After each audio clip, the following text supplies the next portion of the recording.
तो आखिर मुद्दा क्या है?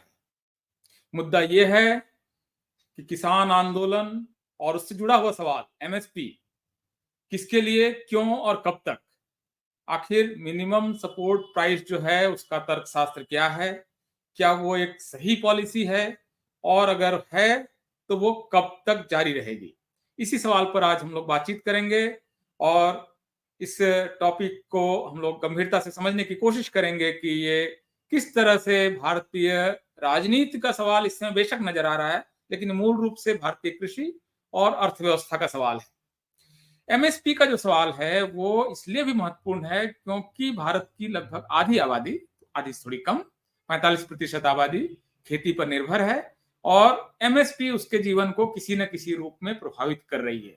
हम कुछ स्लाइड्स के जरिए समझने की कोशिश करेंगे कि ये पूरा मुद्दा क्या है और इसका पूरा इतिहास क्या है। देखिए, एमएसपी जो है, मिनिमम सपोर्ट प्राइस, न्यूनतम समर्थन मूल्य, ये सरकार एक मैकेनिज्म बनाती है जिसके जरिए किसानों की फसल अगर उन्होंने उगा लिया और वो बेचना चाहते हैं सरकार को, तो सरकार ये गारंटी देती है कि हम आपकी फसल खरीदेंगे और उसके लिए हम आपको कम से कम इतनी कीमत देंगे। अगर आप बाहर कहीं ज्यादा कीमत पे बेच सकते हैं तो अलग बात है, वरना आपको हम इतनी कीमत तो देंगे ही। ये जो मैकेनिज्म है ये इवॉल्व हुआ है भारत में। ये जो प्रथा है, ये जो सिस्टम है, ये 1967-68 के आसपास, 60s की का ये सिस्टम है, 1960 के दशक का। उस समय देश और दुनिया में क्या चल रहा था, अगर आप इसको समझेंगे तब समझ में आएगा कि एमएसपी क्या है और उस समय जो स्थितियां थी क्या वो स्थितियां बदल गई हैं और हम क्या उसको ढो रहे हैं। ये समझने के लिए बहुत जरूरी है, या अब भी जरूरी है, हो सकता है। तो इसके लिए हमको 1960s को समझना होगा। 1960s जो है वो ऐसा समय है जब भारत में बहुत बड़े पैमाने पर अकाल पड़ रहा था। बंगाल, बिहार, ये सारे इलाके, जो फसल खराब होती थी तो काफी लोग उसमें तबाह हो रहे थे और पूरे देश में एक तरह से अनाज की कमी थी।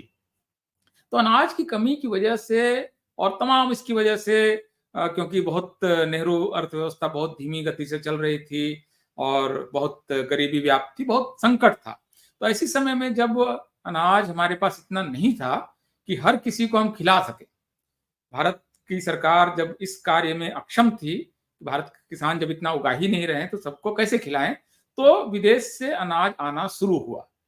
ये पीएल 480 स्कीम के जरिए अमेरिका से आता था। आप अपने अगर दादा वगैरह से पूछेंगे तो बताएंगे कि अमेरिका से कैसे लाल गेहूं आता था, जो आमतौर पर लोग खाना नहीं चाहते थे। बहुत ही खराब किस्म का गेहूं आता था और उसको बोलते थे कि शिप टू माउथ। शिप मतलब जहाज उतरा और उसका गेहूं आया तो लोग खाएंगे, वरना लोग भूखे भी मर सकते हैं। ये स्थिति थी भारत की उस समय। ऐसे समय में भारत सरकार ने ये सोचा कि ठीक है, अभी तो ये है कि लगभग ये दया के आधार पर अनाज आ रहा है और हम खिला ले रहे हैं, ये सिस्टम बहुत लंबे समय तक नहीं चलेगा, तो हमको प्रोडक्शन बढ़ाना है। प्रोडक्शन बढ़ाने के लिए दोहरी रणनीति अपनाई गई। रणनीति ये थी कि एक तरफ तो हम कृषि क्रांति के जरिए, आधुनिक तकनीक के जरिए, बीजों को उन्नत करके हम ज्यादा से ज्यादा फसल लेने की कोशिश करेंगे, इरिगेशन वगैरह पर, सिंचाई पर ज्यादा ध्यान देंगे और ज्यादा से ज्यादा हमको अनाज उग सके इसकी हम कोशिश करेंगे। लेकिन इसके साथ साथ एक कोशिश और ये हुई कि जो किसान उगा लेंगे उनको ये आश्वासन देना पड़ेगा कि अगर आपने उगा लिया तो हम आपका खरीद लेंगे। तो एमएसपी यहीं से आया कि आप उगाइए, चिंता मत कीजिए, आपका अनाज हम खरीद लेंगे। यहां से वो सिस्टम आता है। तो ये जो सिस्टम इवॉल्व हुआ है ये वहां से हुआ है। वहां तक तो ये उसकी एक उपयोगिता थी, महत्व था और इसका फायदा किसानों को भी मिला, पूरे देश को मिला। कि एक तरफ तो कृषि क्रांति हो रही थी, उसमें एमएस स्वामीनाथन जिनको अभी भारत रत्न मिला और नॉर्मन बोरलॉग, बहुत सारे लोग इसमें जुड़े। आज हमारी जितनी जरूरत है उससे हम बहुत ज्यादा अनाज इस समय भारत जो है वो उगाता है।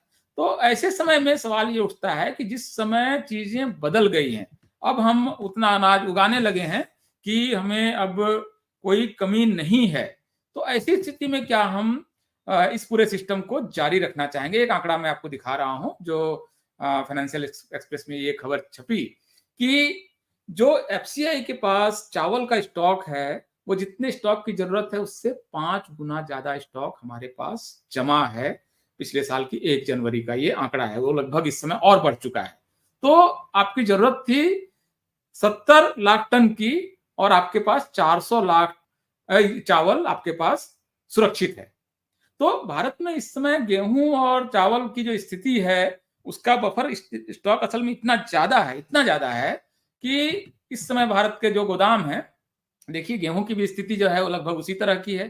तो ऐसी स्थिति में आप ये आंकड़ा देखिए जो भारत सरकार ने दिया है कि कुल प्रोक्योरमेंट जो है वो लगातार बढ़ रहा है, वो पहले से ज्यादा होता जा रहा है। 22-23 में जो आपका गेहूं जो सरकारी खरीद हुई वो 187 लाख टन हुई, वो अगले साल जाके 262 लाख टन हो गई। और जो पैडी है धान, ये तो और बहुत ही ज्यादा है। अभी ये स्थिति जो बन गई है, 800 लाख टन से भी ज्यादा आपको चावल की खरीद हो रही है।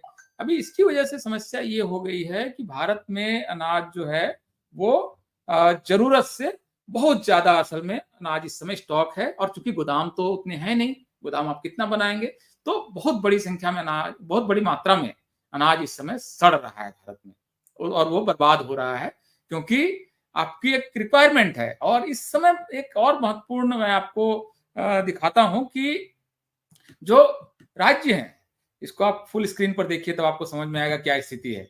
कोई भी राज्य इस समय भारत में ऐसा नहीं है जिसके पास अपना अनाज पर्याप्त नहीं है। छत्तीसगढ़, ये सभी लोग इतनी बड़ी मात्रा में दे पा रहे हैं सेंट्रल पूल को, जिसका मतलब है कि भारत अपनी जरूरतें न सिर्फ पूरा कर रहा है, सारे राज्य अपनी जरूरतें न सिर्फ पूरी कर रहे हैं बल्कि उनके पास सरप्लस देने के लिए है। ऐसी स्थिति में सवाल उठता है कि क्या हमें पंजाब, हरियाणा, वेस्टर्न यूपी से फिर अब भी इतनी बड़ी मात्रा में अनाज खरीदने की जरूरत है सरकारी रेट पर? और इसकी वजह से ये भी हो रहा है कि आप क्या कर रहे हैं इस अनाज को खरीद कर? भारत सरकार 80 करोड़ लोगों को फ्री फूड ग्रेन दे रही है, 5 किलो प्रति व्यक्ति। अभी इसकी वजह से बहुत सारे जगहों पर लोगों ने अनाज उगाना ही बंद कर दिया है, क्योंकि आप अनाज उगाकर जिस रेट पे बेचने जाएंगे उससे सस्ते पे तो लगभग मुफ्त में सरकार दे रही है। तो ऐसी स्थिति में खेती भी इससे बहुत बुरी तरह से प्रभावित हो रही है।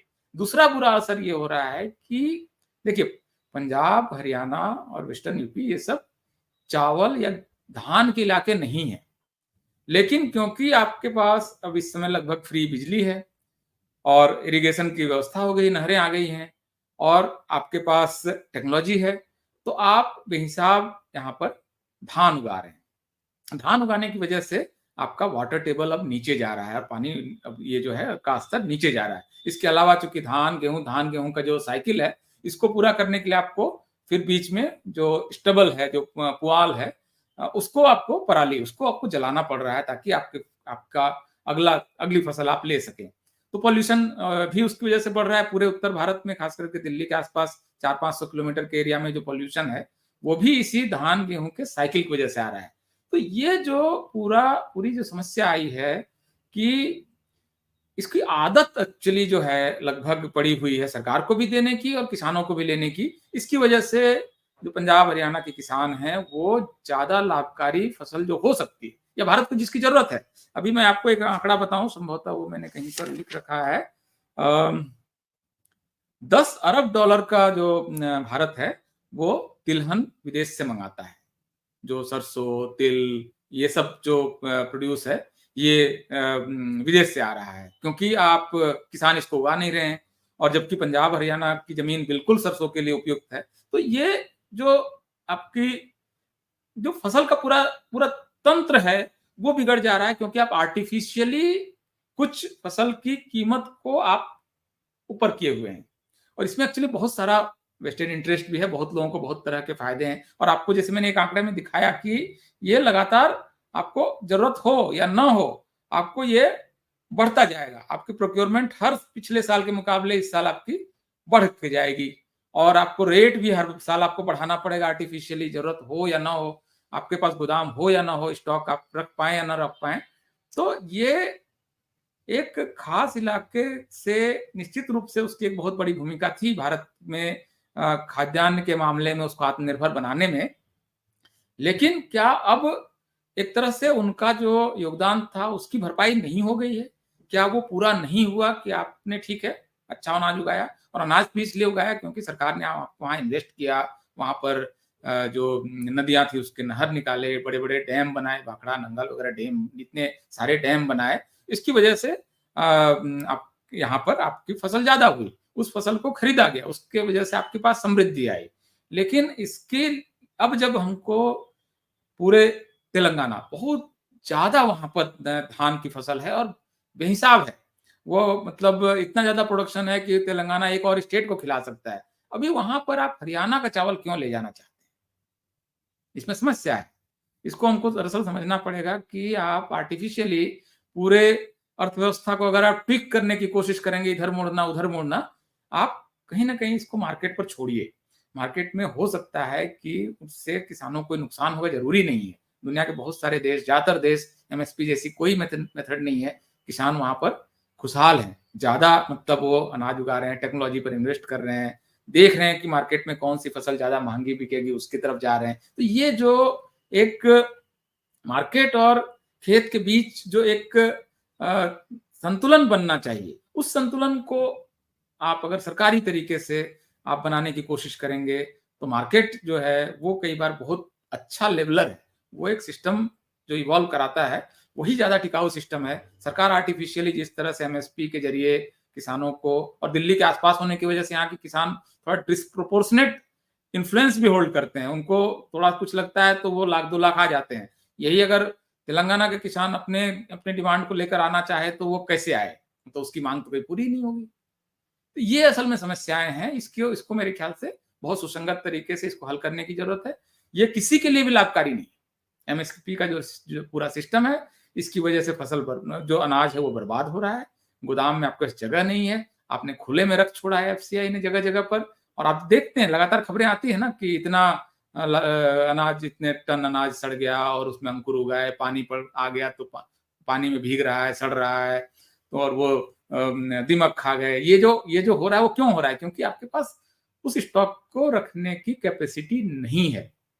और वो चूँकि कैपेसिटी नहीं है, तो ऐसी हालत में अगर आप एक बहुत आर्टिफिशियल तरीके से खरीदारी कर लेंगे, तो उस खरीदारी का आप अल्टीमेटली करेंगे क्या? सवाल ये है कि आपने ले लिया, अभी लेकिन उसका कोई आपके पास तो कोई समझ में आ नहीं रहा है कि आपको क्या करना है। आर्टिफिशियल तरीके से जो एपीएमसीज़ और फिर एमएसपी का ये जो मिला-जुला एक सिस्टम बना है, इससे भारत का मुझे नहीं लगता है कोई भला हो रहा है। तो आप लोग इस पे विचार कीजिए, और किसानों को भी सोचना चाहिए कि एमएसपी की वजह से उनको वो अनंत काल तक तो चलना नहीं है। भारत अनंत काल तक अपने गोदाम भर के और उसको अनाज को सड़ा नहीं सकता है। ये चलना नहीं है, एक समय तो ये डिसमेंटल होना ही होना है, और इसका लोड भी अर्थव्यवस्था पे इतना ज़्यादा है। तो अच्छा है कि अभी समय है, वो अपने ढंग से अपनी कृषि को नए ढंग से इवॉल्व करें, मार्केट की ज़रूरत को समझें और उसके हिसाब से फसल उगाएँ। ये ज़बरदस्ती और ज़िद छोड़ दें कि हमको क्योंकि एमएसपी पर धान की खरीद होती है, इसलिए हम पंजाब और हरियाणा में मतलब ज़मीन के नीचे से पानी निकाल कर धान उगाएँगे, और जो धान उगाने वाले इलाके हैं उनका उनके धा उन वो मतलब वो फिर क्या करेंगे? तो ये पूरा सवाल मुझे लगता है कि बहुत गंभीर है, और इस पर गंभीरता से विचार होना चाहिए। बहुत-बहुत शुक्रिया, धन्यवाद।